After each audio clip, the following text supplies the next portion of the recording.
Hello friends, બધાને ભાવથી જય સ્વામિનારાયણ, જય શ્રી કૃષ્ણ, રામ રામ। તો આજે રાતે બહુ હાથ દુખ્યો, અતિશય હાથ દુખ્યો, કોણી દુખી, એટલે અમે આવી ગયા છીએ એક વૈદ બાપા પાસે હાથ ચોરાવા। આની પહેલાં પણ ગોદડું નીચવતા મારા હાથની નસું આડાવડી ખેંચાઈ ગઈ હતી, ત્યારે પણ આ વૈદ પાસે આવ્યા હતા એટલે સારું થઈ ગયું। પણ આ બીજા હાથની નસ ખંભેથી છે ખેંચાઈ ગઈ છે। આ બાપા કહે એટલે કે તમારે છે ને ખંભેથી ઓલું કરવું જોશે, પણ એ કે હું તમને અટાણ કોણીએ ઘસી દઉં છું, તમારા ઘરવાળાને કે જો ઘરે વ્યવસ્થિત પાટો વારી દે, હું કહું એમ કે।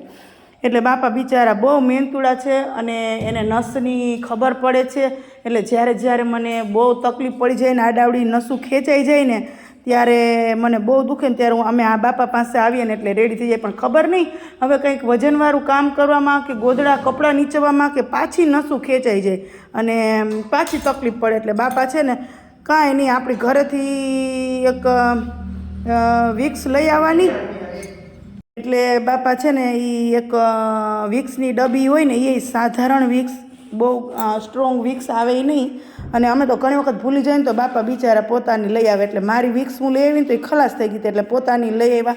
અને હા, ખરેખર એક કહેવાની વાત એ છે કે આ જે દાદા છે ને એ એક પણ રૂપિયો નથી લેતા, એમને સેવા કરે છે ને માણસો ક્યાંથી આને રગ છે ને કોઈની ખેંચાઈ ગયું હોય, કોઈ કારણ વગરનો ખબર વગરનો સોજો ચડી ગયો હોય તો આ બાપા જાણે છે, એ ગોડ ગિફ્ટ છે એને, એટલે બધું પછી ના કહેવાનું હોય પણ કે મહારાજની કૃપા છે, ભગવાનની।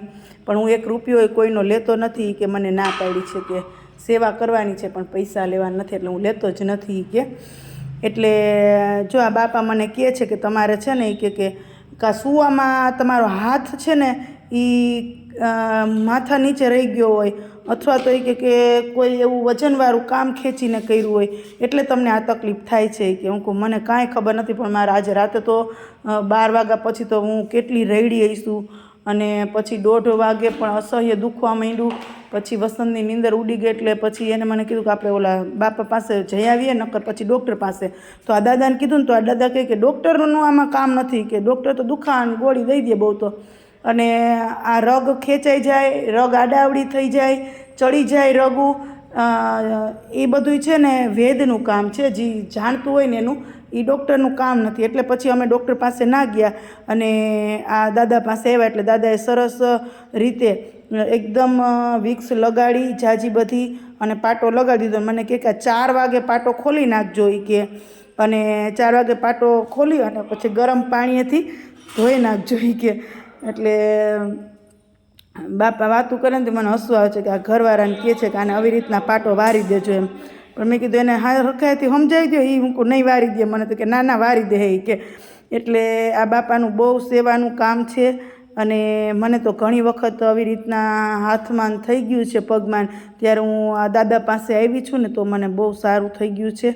એટલે આ બાપા ધણફૂલિયા રહે છે, એટલે અમારે તો વાડીએ થાય, એટલે વાડીનું થોડુંક કામ હતું એ પતાવાઈ જાય, અને આ પાટો પણ વરાવાઈ જાય।